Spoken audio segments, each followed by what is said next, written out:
নেটটো কানেক্ট কৰা নাই মইতো কি ধৰিম ঠিক আছে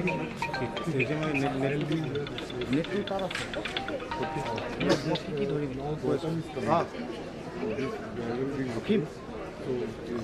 অসীম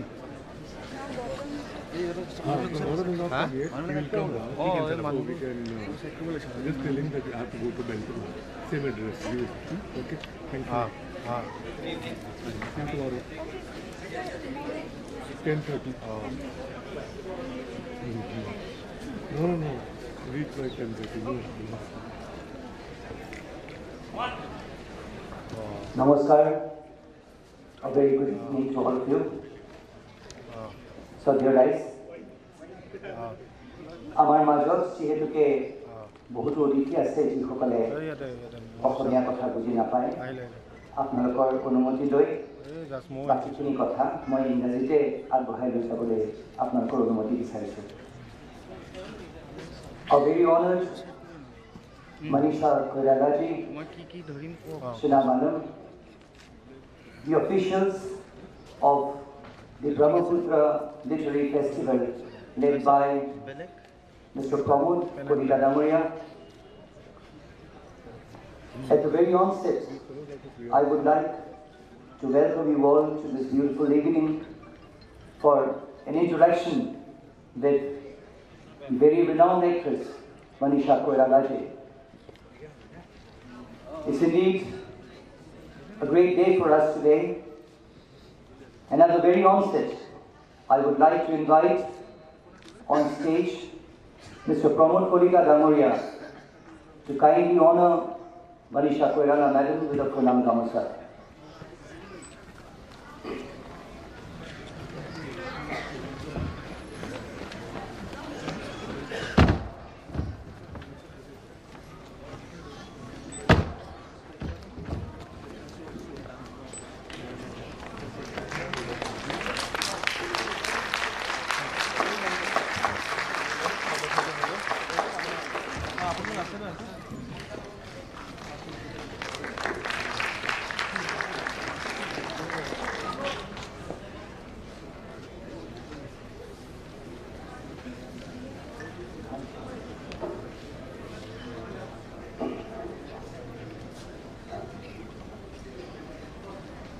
Thank you very much.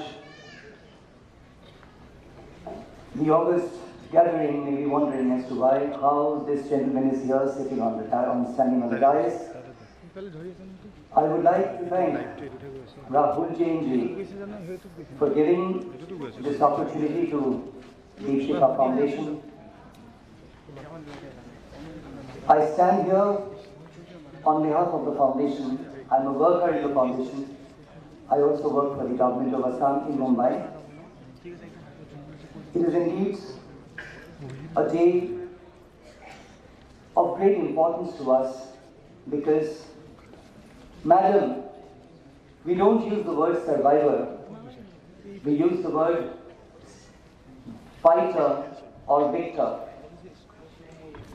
This lady standing here in front of you has written a beautiful book on how she was healed, how she dealt with cancer. And let me tell you, ladies and gentlemen, when you read this book, I have read this book myself, it is not just her journey through cancer, it is a book which will inspire every reader to be a fighter, to understand the intricacies of the disease, not to have those misconceptions we have about cancer. I'm reminded of a page in her book where she talks of the initial shock when she was diagnosed with cancer and the journey thereafter. Today, we are here, Deepshika is here because Madam and DLF has given us a chance to be a part of this journey where Madam is going to relate instances of how she tackled it all, of how she fought with the disease. I've been asked to speak a few words about Deepshikha. I know it very well. If not, you've come here to listen to Madam. But ladies and gentlemen, it was a similar journey like Madam's. We work in Mumbai, and a lot of cancer patients come from Assam, from remote areas of Assam to Mumbai for advanced treatment.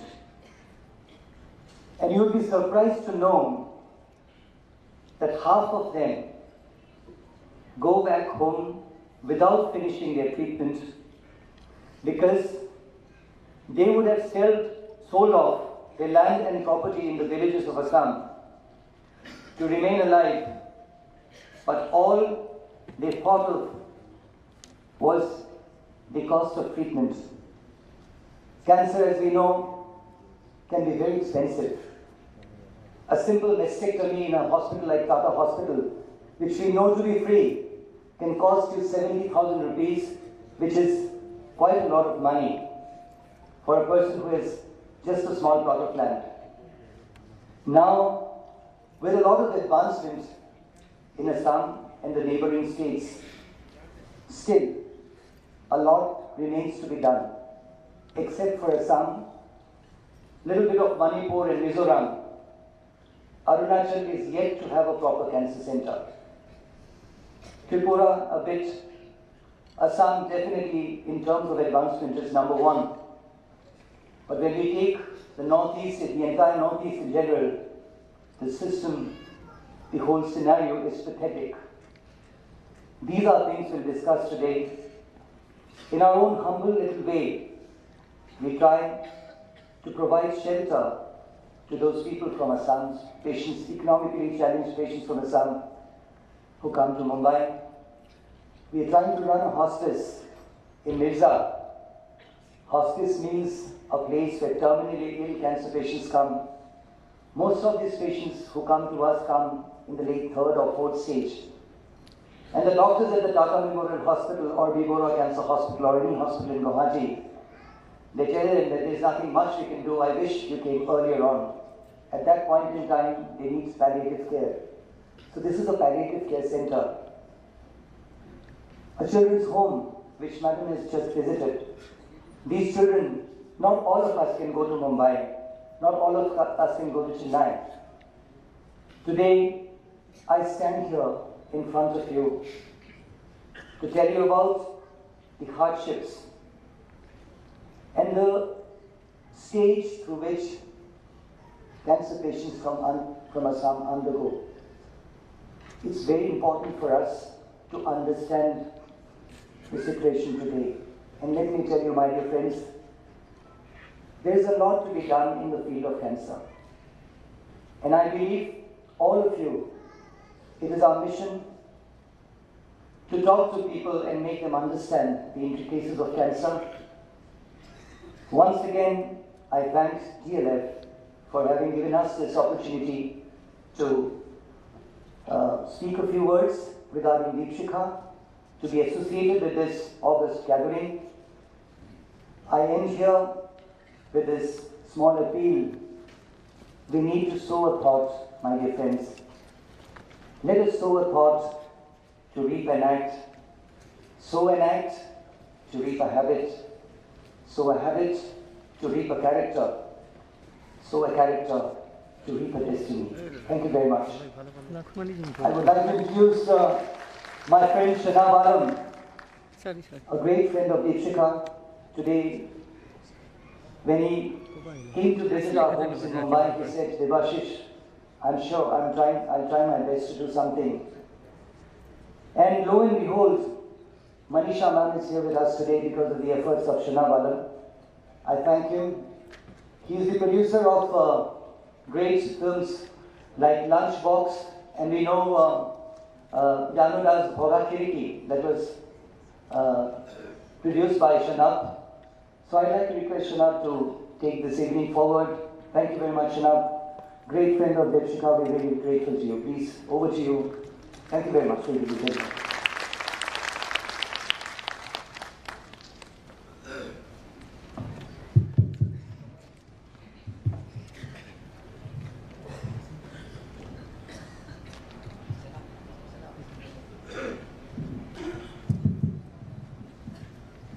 Good evening, everyone. I got introduced as a film producer, but started my career as a journalist. So it's an honor for me to sit next to this person who, with her beatific smile, charm, and gorgeous face, when she enters the cinema, she not only ruled the screen, she ruled our hearts. And she firmly is etched in our hearts even today. Ma'am, you're an inspiration, both on screen and off screen now. And I'm sure they want to listen to you. And I want to ask you the very, very first question. Being an actor, how did you turn into an author and think of writing the book Heal? Namaskar. First of all, I would really want to say thank you for inviting me and letting me participate in this literature festival, Brahmaputra Literature Festival. And today I had the honors to visit the works of Deepshika Foundation, and I'm very, very impressed with the work they're doing, the level of commitment they have. So I'm very impressed, and thank you, Dev for having me here. And coming to your question, basically, first of all, thank you for kind introduction. When I went through the diagnosis, I wanted to be an author since my childhood because I have been a reader and I have loved books. The only ambition that I had as a child was that when I grow old, my eyes should be intact so that I could read more books. So I guess there was a love affair with the books from childhood, and I wanted to be an author and a storyteller. But I never got around doing it. It was only during my cancer treatment that I really seriously thought of taking that up. And there was this Rinpoche who also mentioned that do keep notes so that you don't forget the lessons you learned during this phase. So they are the drills. Do not forget them, so make notes. So I guess when I was writing the notes, when I was keeping a diary, at back of my head, the book was already there, but I wasn't sure how and when it happened. Then I met my co-author, Neelam Kumar, and she actually initially wanted to write a biography on me. And I wasn't ready for that, and then we kind of fell apart because she got busy with her project, I got busy with movies that I was offered, and eventually we got together and felt we'll publish this, and we came out with this book. So tell me, you just mentioned that a bit of your motivation to write Heal also was to do with you going through the entire experience of cancer and coming out of it victoriously. I want to bring it straight down. Now you are somebody who has faced this, and we just keep hearing about cancer theoretically. How important is early detection and screening? Well, it is really important. One of the reasons, what I've understood about this disease and its treatment, and why in developed countries the rates of people dying of cancer is lesser, and why in developing countries people dying with cancer, the rate is increasing and more, is because of lack of awareness, nothing more. It's basically there, the awareness has reached a level, there's a periodic checkups. So even if a patient gets a cancer, because there's awareness, it's get detected very early. And I was told 90% of the cases, if cancer is detected early, it's curable. And that's what is important and is required here, is to have a periodic checkups and early detection. So I guess other than that, what is really important is to maintain a healthy lifestyle. So you want to elaborate that because you've been championing the cause of healthy lifestyle now. And how would you define healthy lifestyle? I actually have put my life out there, so then people could learn from the mistakes I've done. One doesn't have to go through cancer to learn the valuing of life and valuing of your health, and that's the reason I go out and speak my story and tell people my story. What I have learned is that we really do not value our health till we reach hospital. Till somebody really diagnoses and something really serious happens, we keep the health at the back of our list. There's so many other things in our head, like our work pressure, this pressure, that pressure, but we never value. So that's why I go around and talking that prioritize your health, prioritize your well-being. It's important to succeed. I'm a working person, I'm an ambitious person, I want to achieve a lot in my life, but I always keep a parameter of how much can I stretch myself, because I know I have gone through so much to recover this health, to get this health back. So I really request and urge everyone to prioritize their health. Now, how do I elaborate and what is a good health? I think everybody knows that. To eat well, there's so many pesticides, there's, water is polluted, but as much as humanly possible, to try and eat well, eat healthy, and eat well, exercise, be active, be a happy person. Today I met an incredible lady, I think she's 72, and she's 2 times cancer conqueror of 4th stage.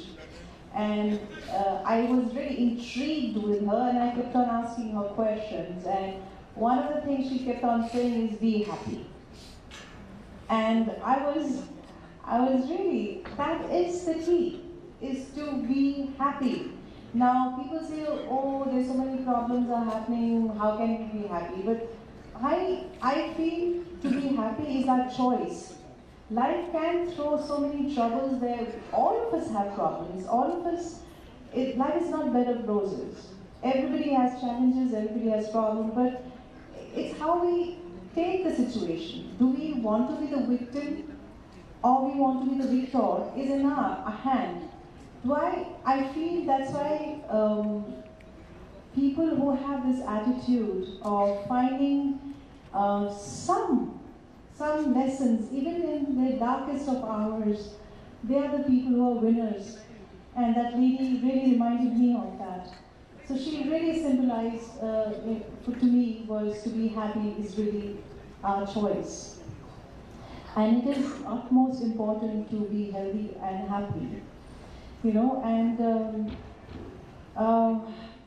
also for me, when I was sick, and I really wanted to get my health back, so I started trying to understand. I was reading a lot of books, I was listening to a lot of audiobooks, I was Googling and researching and talking to a lot of doctors and experts about how to get my health back.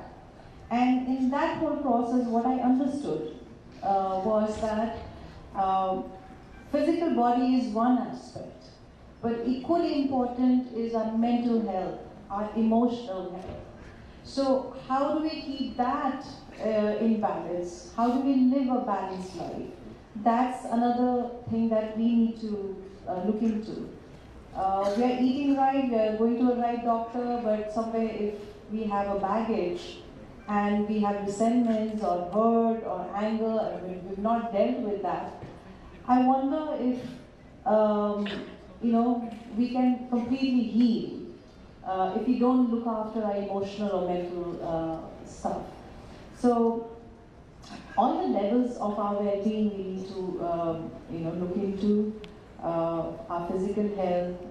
For the physical health, as I said, eating right, giving proper rest, equal amount of exercise. Our emotional health is somehow to deal with our issues, if there are any issues, any resentment, any hurt, work on that. Our mental health is equally important. So all that comes under being happy, being content. Also, in profession, I feel all of us have a gift. In whichever field we are in, if we are actually thriving in that, we are really competent, we are excelling in that, that also adds into our well-being, so there's so many, it's a long topic I can go on. It's also very important. And that 72-year-old lady that she's referring to completed the walk today that we had to fight against, the walk against cancer, and her energy was infectious. I want to bring you straight into a very sort of sensitive topic about female-related cancer, right? These are things that we don't usually talk about and we tend to sort of, skim over. In our developing countries, especially in South Asia, India, Nepal, Bangladesh, the female hygiene and health has been often neglected. And I'd like you to sort of talk about it a little more. I don't know about you all, but it's certainly in my family. I keep on telling my mom, because we are a product of patriarchal society. And having said that, it means that whenever the husband or the son or the father becomes the central figure, and it's invariably it's women who are looking after. And women are life givers and caregivers as well. And what happens is they're not trained to look after themselves. What happens when they fall sick? Who looks after them? And that's where I feel it's really important for women to start valuing, if they are healthy, if they are well, and if they are happy, automatically, that love will flow over and they will support. But in our families, I feel women do tend to get slightly, sidelined. Whenever they have fever, I want their husbands to be as worried when the husbands are sick and wives are worried. So I would want to see equality in each and every family. Yeah, I know, because something that I want to share with everyone here is a thing that I've read, and I was also informed about in a little more detail by Devashi, that there is something called HPV vaccine. It's called human papillomavirus vaccine, which apparently, if it is given to a girl child, it prevents cervical cancer. And I wonder why it is not part of, and it's a little expensive, it's 7,000 or 8,000 rupees for a vaccine. I don't understand when we talk about Beti Bachao, the girl child, why can't this vaccine be a part of a program that is given to every girl child, So, so that brings me to the point of quality of medical facilities regarding cancer in our developing countries. What do you think? Because you've gone through it. Yeah, basically, I don't know much, what I have understood, the difference that I have seen is, of course, the healthcare system. And like my Bua got, because she was doing periodic treatment, she lives in Virginia, and she was diagnosed at 0 stage breast cancer. And so number one, there is this healthcare system is very, that even if the patient forget the doctors or the nurses, not the doctors, sorry, the hospital, the nurses or the assistants, they call and say, oh, you've forgotten your checkup, and you please come for the checkup. So there is a certain system which makes, which is there for everybody, which is lacking here, I feel, number one. Number two, I feel, if I am, it's basically the doctors, they specialize on a specific part of the body, And they do that over 20 years, 30 years, 40 years. So they kind of become masters in that part of the body. Like for instance, I had an ovarian cancer, so I chose the best ovarian cancer surgeon, and apparently little bit of cancer was spread to my liver. Now my ovarian cancer surgeon did not touch my liver, though he could have.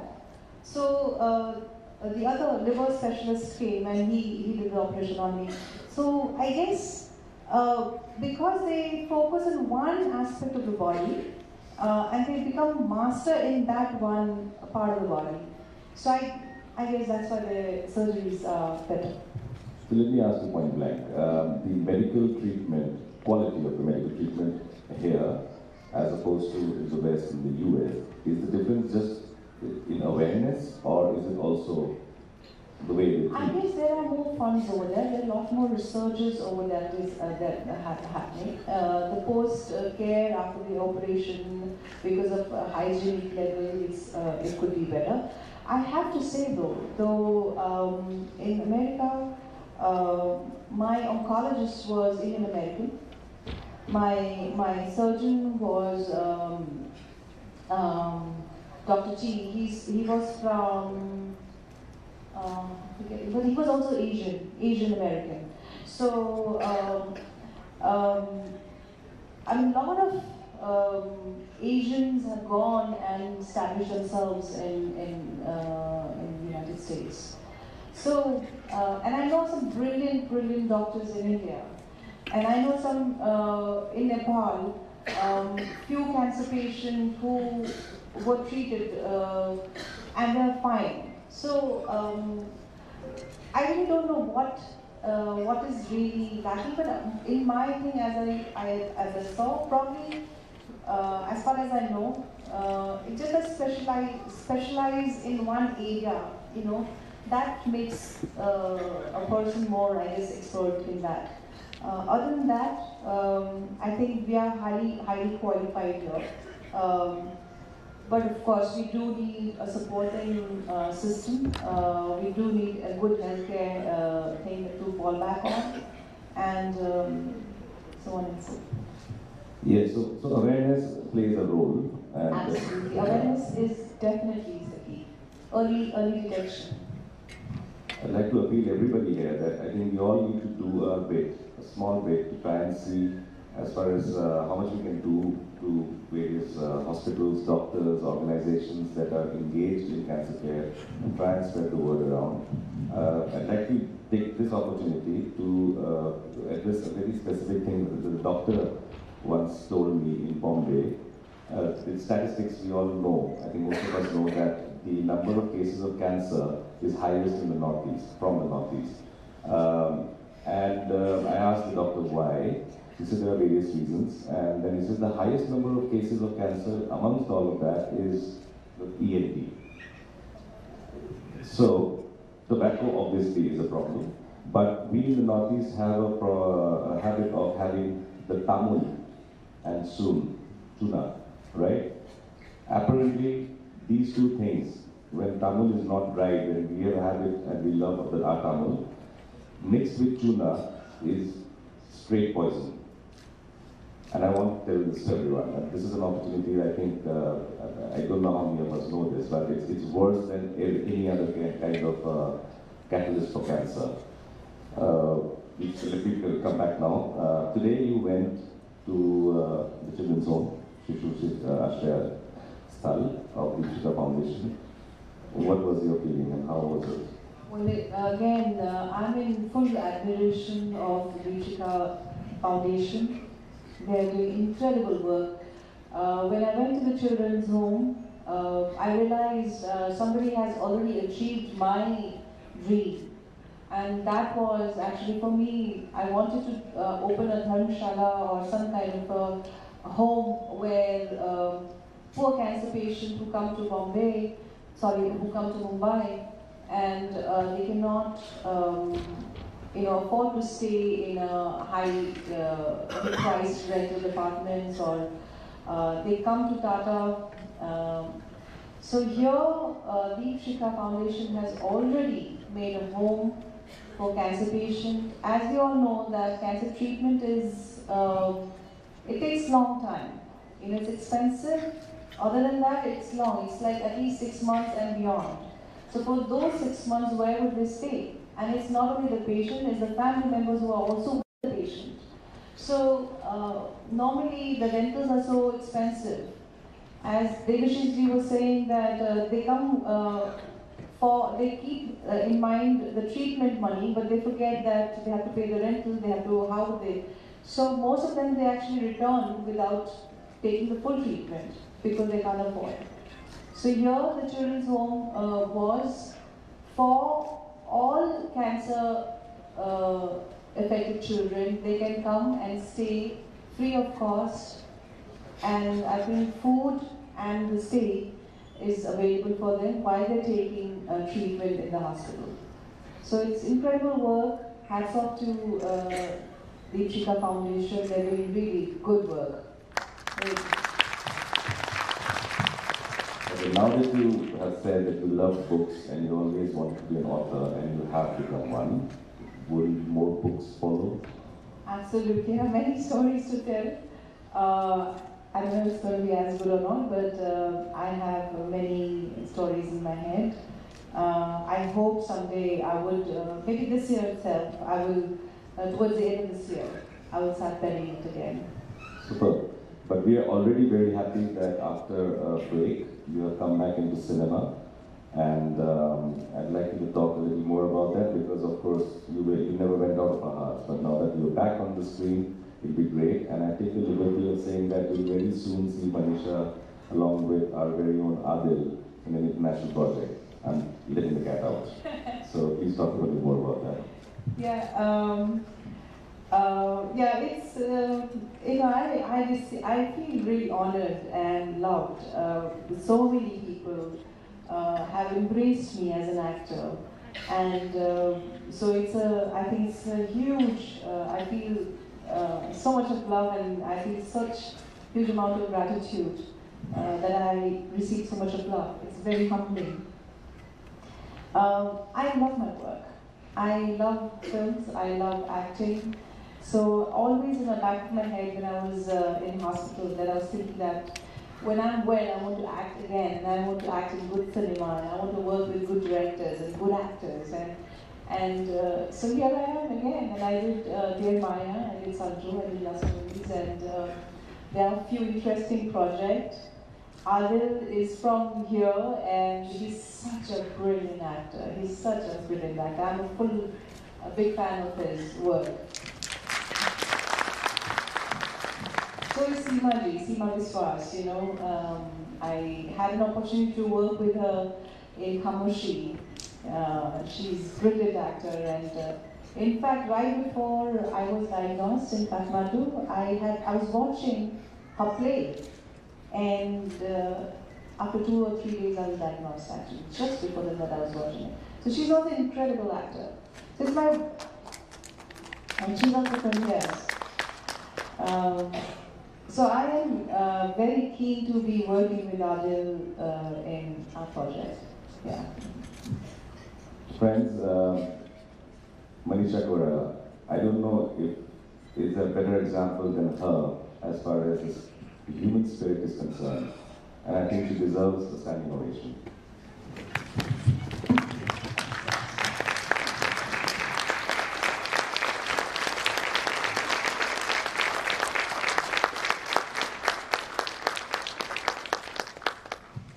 Thank you very much. I think that was a nice conversation. I'm honored. I don't know if anybody wants to ask a question, but okay, so I can give you the mic.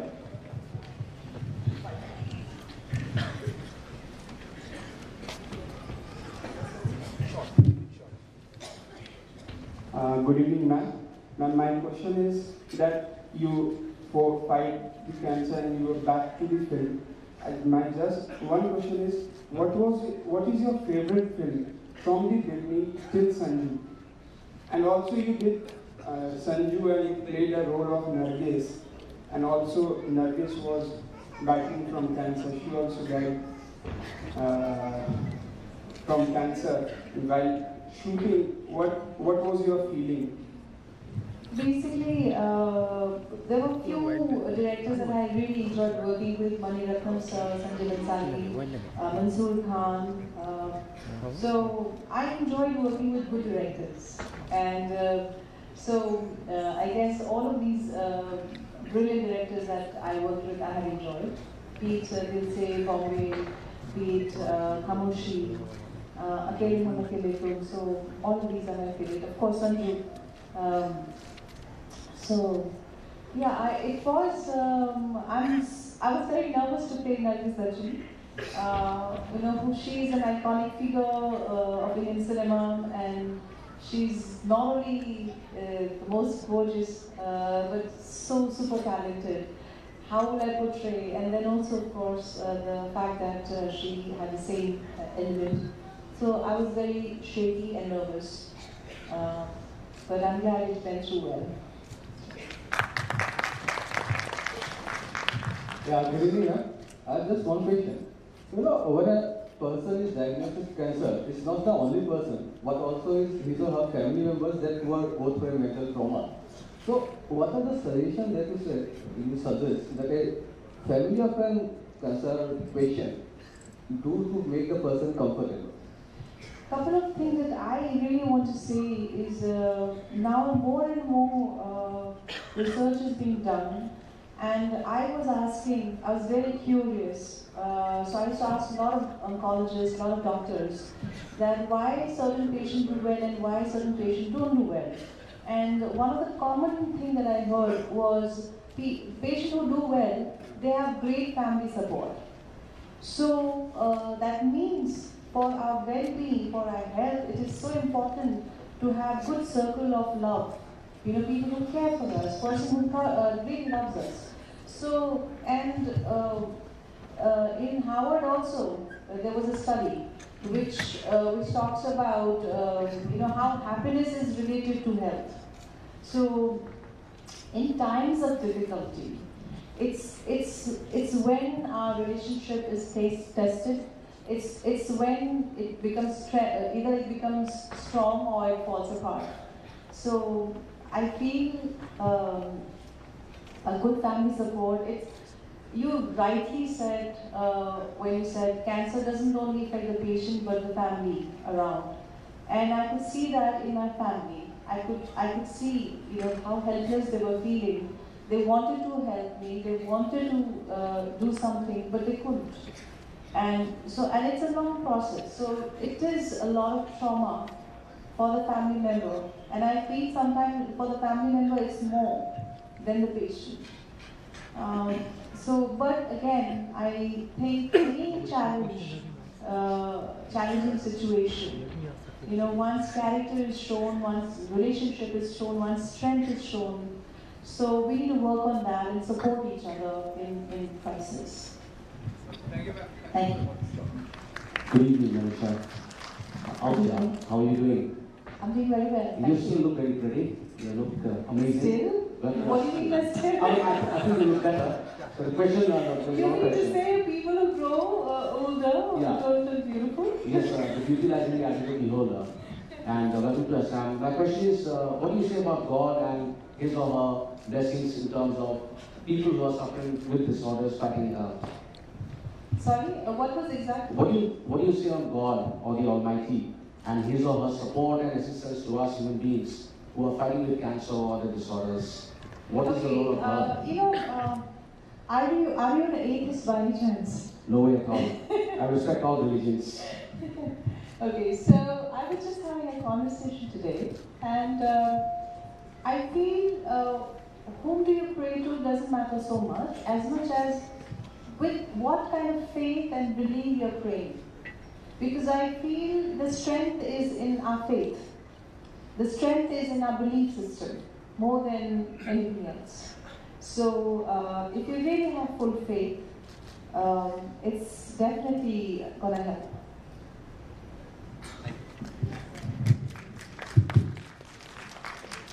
Good evening, Manisha. I am a professor here in the institution. So I have seen most of your films and I highly appreciate the way you have acted. I'm a fan of you. And I salute your spirit to come back from such a drastic sequences and best wishes for your career. So as far as question is concerned, I have a small question, not related to the illness, but from a different perspective. As we know that mainly this society is a patriarchal society, and most of the Bollywood films has a hero, a male-oriented script, and a hero is there. But slowly now the concept is changing as the multiplexes come. Now, when you come back again, do you have a plan to act in a woman-oriented film, where woman is main leading role? That's my question. I think any actress would love to do a role which is a female-centric role and female-centric film. And you rightly said, times are changing. The audience are accepting different kinds of cinema, different kinds of stories are being told. And so there are many strong women characters in the movies today, which we did have it. But you know, earlier on, I think golden era of Indian cinema had brilliant actresses and very strong and powerful. Only in between, I think we somehow deviated. And it's again coming back to more than the hero and heroine. I think now the main driving is the script, the story, and how well it's being executed. That is.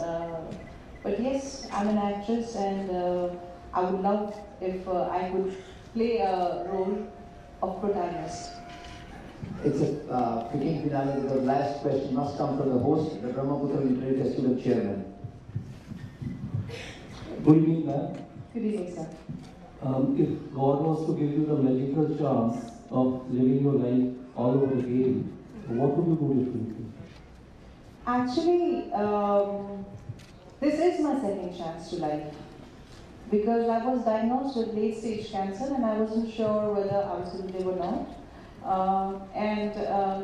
So I, for very long time, there was a dagger above my head. I wasn't sure whether the treatment is going to work and will I survive or not. I didn't know whether I was going to live for another 1 year, 2 years, 5 years, or 25 years. I had no idea. So in that phase, I was actually contemplating, and I started doing reflective, and I started seeing, you know, if this is what life is, how did I live my life, and what are the things which was correct, which was incorrect, and how would I, if I got a second chance to life, how would I live? So, in a lot of introspection, I spent a lot of time in introspection, and I realized that I had few pockets. All of us have only few pockets, which are important to us. Like for me, I'll give an example. Like for me, my work, film, and creative expression are important.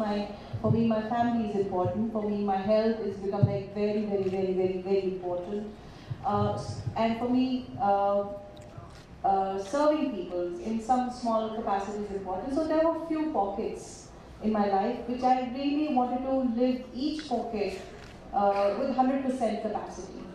I wanted to have quality time with my family.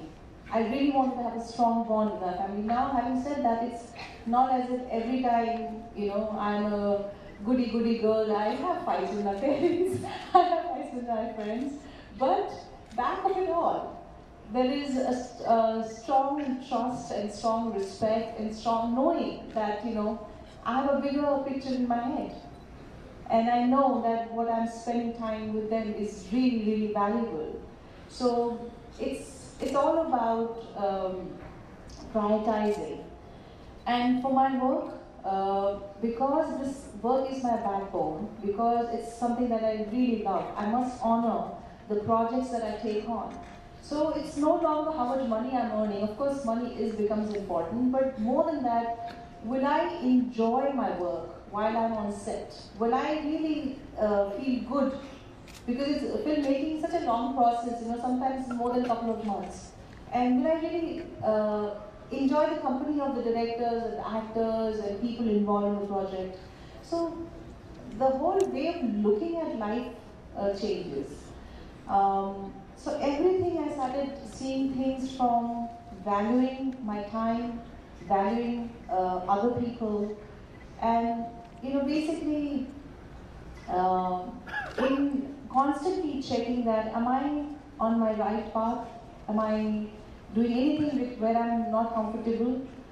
So with a lot of mindfulness, a lot of awareness, I lead. And I will not repeat the mistakes I did.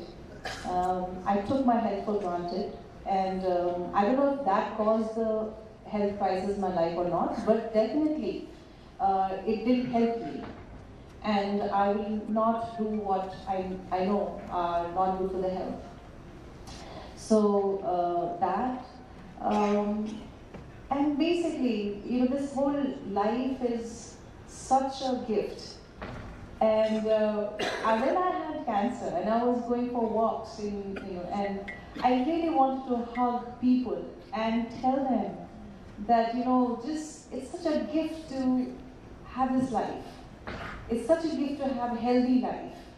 Please, just let's enjoy this, because we take it for granted. We don't take it as a gift. And when it's time to go, that's when we realize, oh my God, we had this, and we really didn't value it. So I wanted to hug people, say that, hey, we are alive, let's enjoy. So a lot of things shifts, a lot of things change. The way I see and experience life has changed. I guess.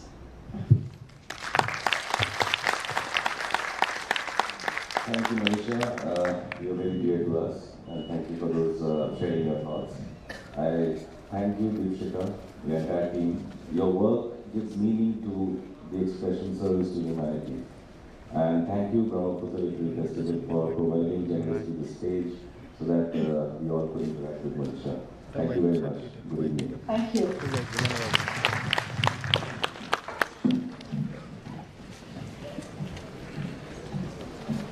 Devashish. Hi, how are you? I'm good, sir. How are you? Good to see you.